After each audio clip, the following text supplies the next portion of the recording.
Oh, how to beat Watford? That is a question we're asking our Boro podcasters this week.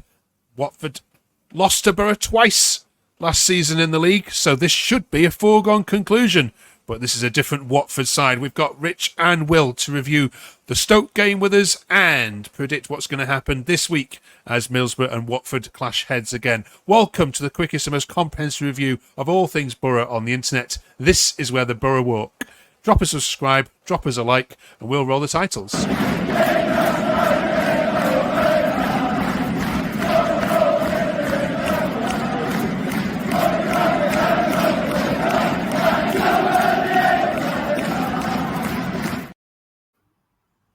Oh, yes. That was loud and bouncing around the Riverside this weekend. Good to have some goals back, Rich, wasn't it?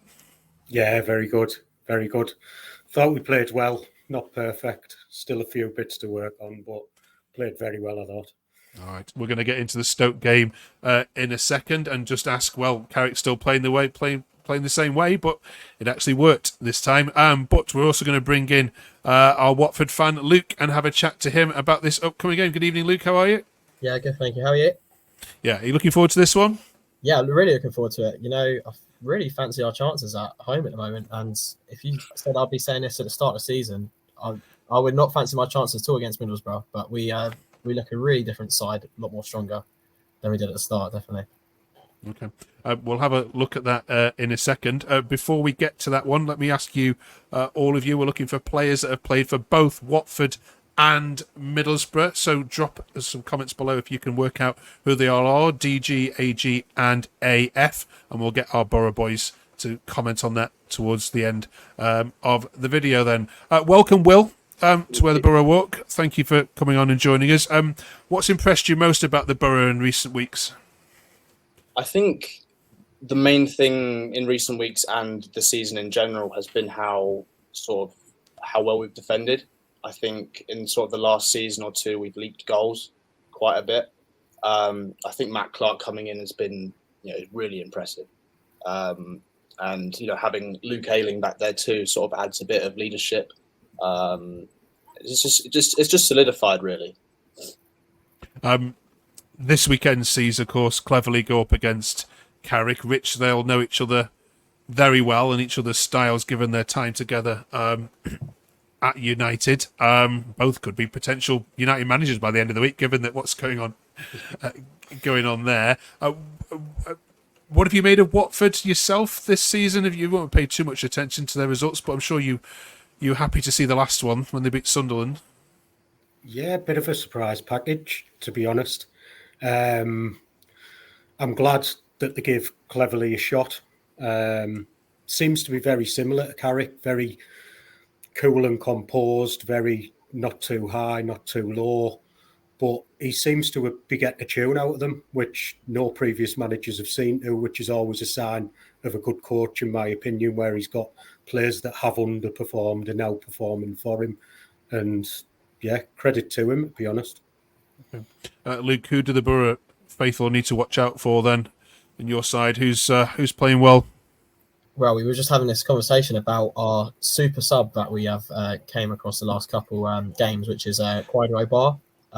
He's like our right winger, but he is, honestly, I think he has potential to be one of the best players in the Championship if he starts to get like minutes. I don't think he's fully fit to play 90, but every time he's came off the bench, his impact's been just ridiculous. He got the penalty for the goal against Sunderland, and he scored against City, which was very harshly ruled out. But honestly, if he comes off the bench, I'd be a little bit worried because he has changed the game every single time, especially around that 70th minute point when he usually seems to come on when your left back sort of tiring a little bit. But if he starts, that'd be even better for us because he'd be on the pitch longer. Boro really struggle against the low block. We've talked about it many, many weeks here.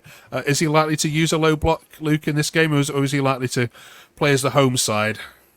Well, last season we'd play as a low block, but this season we have got at it every single team we've played at home. We've dominated near enough every game at home, except from Coventry, which I would sort of say that if you want to at least get a string out of us, you probably need to press high at us, which Coventry did really well, and we struggled that first half. But most of the games that we've had at home, we've dominated really well. We've had majority of the ball, and we've created quite a lot of chances. It's just that Quality, yeah, we haven't had at the end yet, which still hasn't clicked.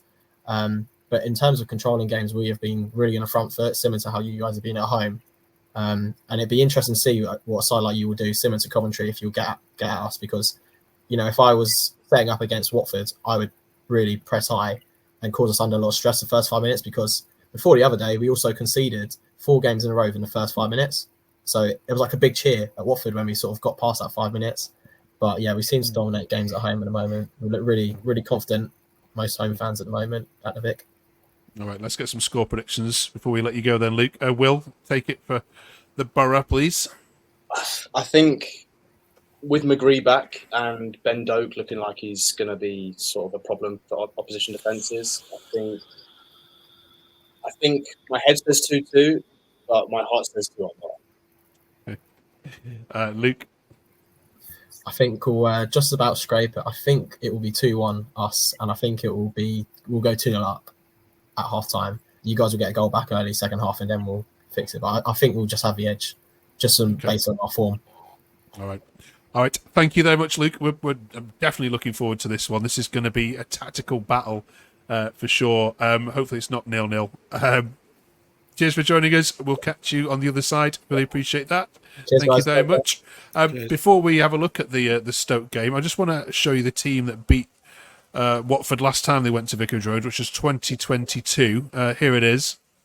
For both of you, is the current squad significantly stronger than this side? And if so, where? Or would this side beat the current Boro side, Rich? No, I think you've just got to look at Lewis O'Brien at left back to start that conversation. No, I think the current squad, Jones, bit hot and cold, but still there. McGree is a massive game changer. He made such an impact on Saturday, in my opinion. Just everything went through him and they didn't really know what to do with him. You've got Coburn up front there. He got the goal there last time, but no, I think we're much stronger now than what that lineup is. Okay. Will, would you agree with that? I would, yeah. I love Matt Crooks. I think he was a great guy, and he came up with some important goals. But I feel like in that number 10 position, he wasn't as effective as maybe a Finazaz now, or McGree going in the middle of the pitch. I do think Ben Doak will be starting over Jones, and I think that is an upgrade. But as Rich said, you have to look at Lewis O'Brien. So yeah, overall, I think it is stronger, and I think with Johnny back in the midfield soon, and Ayling at right back, I think it's not only just stronger sort of technically and tactically, but it's also got that leadership that I mentioned earlier. It's got that sort of a bit more togetherness, I think, that can sort of try and pull through games. Okay.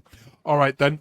If you haven't yet subscribed to the channel, please do so. We'll say there's lots of Boro content out there, but this is 20 minutes of Boro chat every single week. We'd love to get your comments and your likes. You can also listen to this on your way to work through Spotify or other streaming services. Right, let's have a look then at the battering of Stoke. Before I jump into it, Stoke fans readily admitted they were absolutely awful. So we won't read too much into the 2-0 win, but let's have a look what social media said anyway.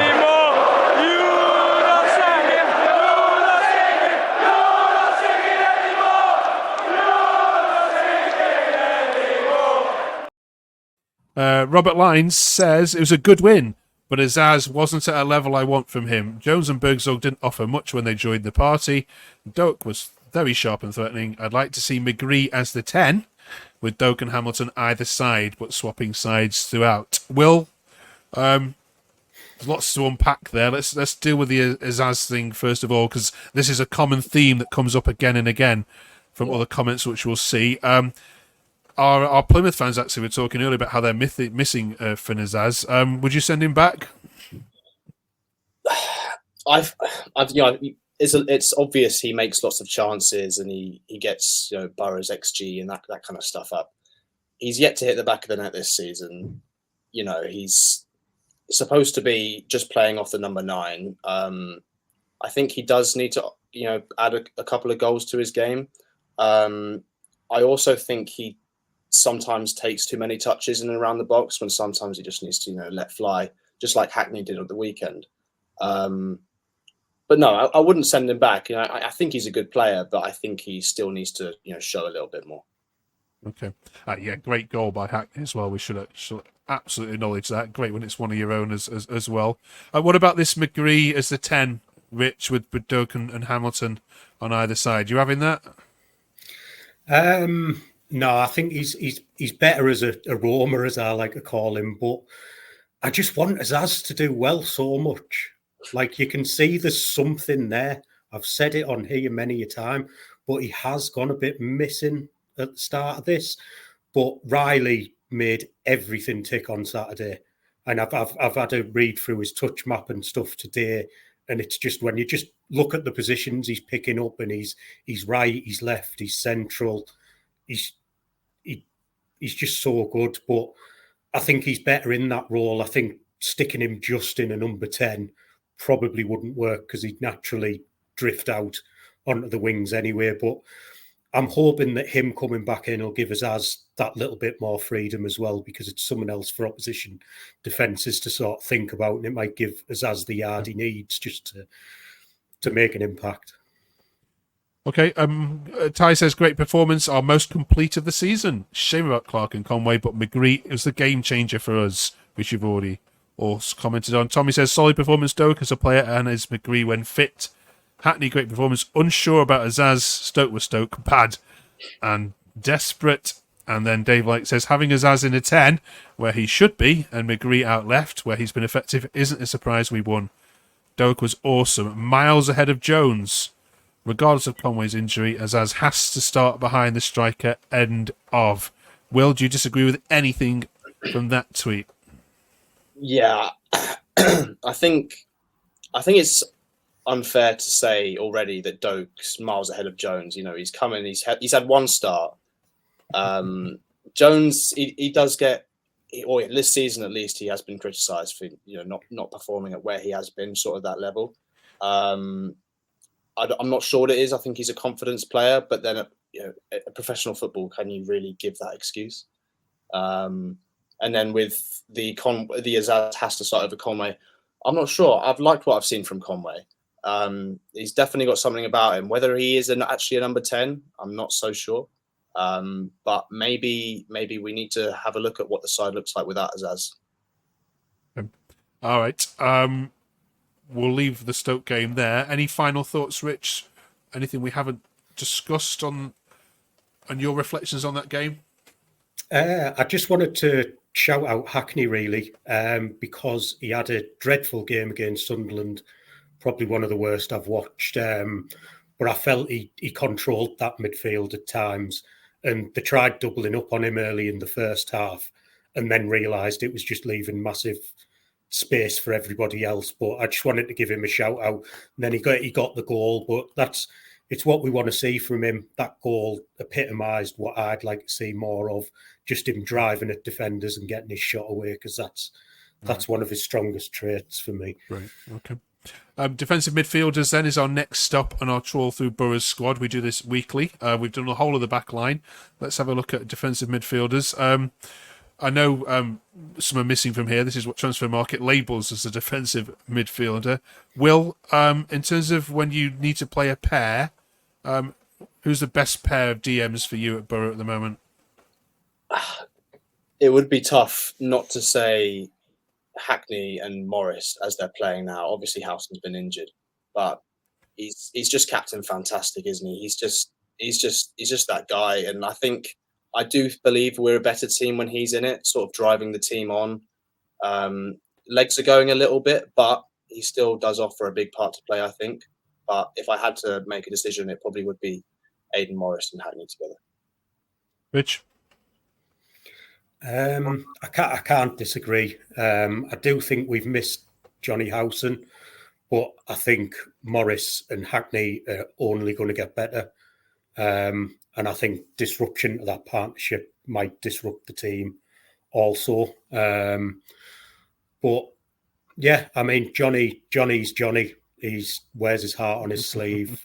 Just he's always solid. His leadership is I love the man, to be honest. I'm not going to lie, I absolutely love him. All right, let's jump back to our quiz. We asked you at the start to name 3 players that have played for Boro and for Watford. Let's see how you've done. All right, have we got any then? D, G, A, F, A, G, Rich? DG, I would go Danny Graham. There's Danny Graham, absolutely. Yeah, played for Watford and Boro. Will, some of these might not be your era, but any ideas? I feel like AF is probably Ashley Fletcher. We had Adam Forshall, but Ashley Fletcher works as well. Yeah. AG is a hard one. Wediora.